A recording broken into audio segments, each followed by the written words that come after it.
Hey, welcome back to my channel. It's Curtis again. I'm going to do a video about optics. I find it really important in how I operate in the world and how I make decisions, and it probably will inform you more about me since you're going to see me in these videos. I wear two different rings. This one is my marriage to my husband Reese. It's a silver band. It was still quite expensive because it was still a wedding band, but it's just a starter wedding band. We plan on leveling up as we advance in our marriage. It's been 4 years now. So it's just a silver band now. Silver has a little bit of a joke because I joke that I'm a werewolf and something like that, but we both actually have silver bands for now, just to be fair. And they were still quite expensive, as I said, because they're wedding rings. So if you are in the shopping for rings phase of your relationship, then think about that. They're gonna, even like, as I said, like a basic band like this is gonna be upwards of a few $100s. Because it's pure silver or something, right? And I have on my left oath-keeping finger, so I actually take marriage really seriously.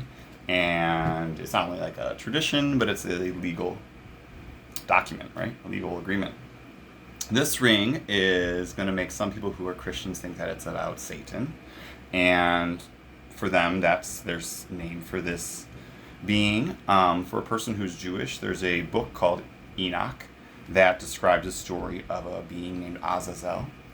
And Azazel is the first scapegoat that the community of those who feared the eternal, or those who venerated the eternal, the first scapegoat that they put their sins upon, and they marked it with a bloody upside down star, which to like make it tempting for beasts to eat, because the idea is that the black goat would be infused with all the sins of the community.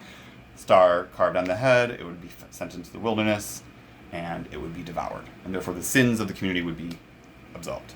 The thing is, in this story, forgive me, the thing is, this being doesn't get devoured in the story.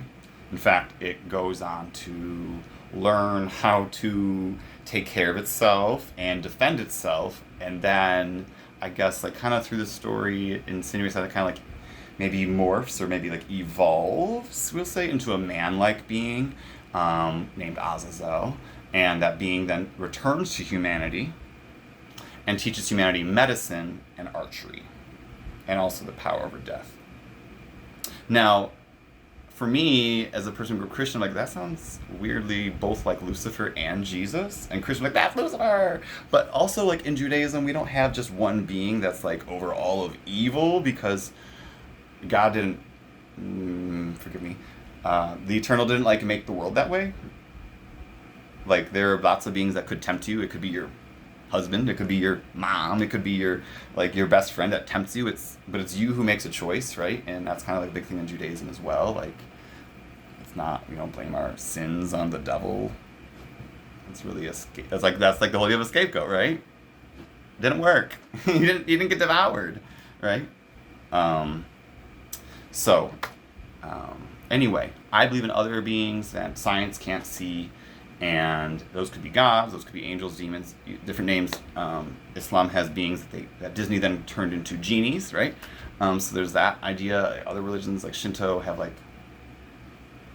pagan traditions have like beings that may follow you, familiars, a idea, so who knows? I just think there are things that science can't observe right now, and we gotta keep researching. I'm a science guy.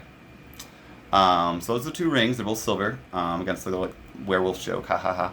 This is not an oath ring though. It's kind of this is the ring of I have dominance over this. So like the temptations that Azazel has for us, never like do this. Blah, blah, blah. It's like, no, I got power over you,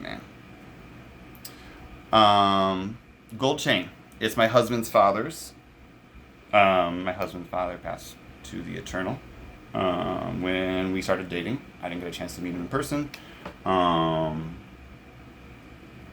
Reese gave it to me. I wear it because we like to think about our ancestors a lot and think about how we are walking in their footsteps nowadays, since like they did a lot for us to be here. So like this is a way for us to always remember that my husband's father did a lot for us to be here, and that's something that I keep in mind. I wear 3 piercings that I all did myself. I did this one first because I came out as gay. I'm like, I gotta pierce the right ear.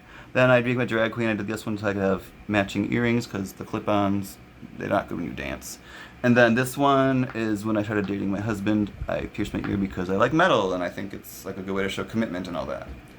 I keep a beard because I think it's this good symbol marker of adult manhood, and I wear a hat often because it's like an infusion of the Jewish tradition of wearing a yarmulke when we're in the presence of an eternal one or like a sacred one, and I view my life as always being in the presence of a sacred one. So, yeah, I wear a hat because that presence is too holy. Anyway, that's the optics video I just wanted to make. So you're gonna see these. This might change to a silver necklace some days, which is one my husband gave me. Or some bracelets my husband gave me, and I also acquired when I was traveling. But optics are important, and I just wanted to give you this video. And feel free to ask any questions. Have a good day.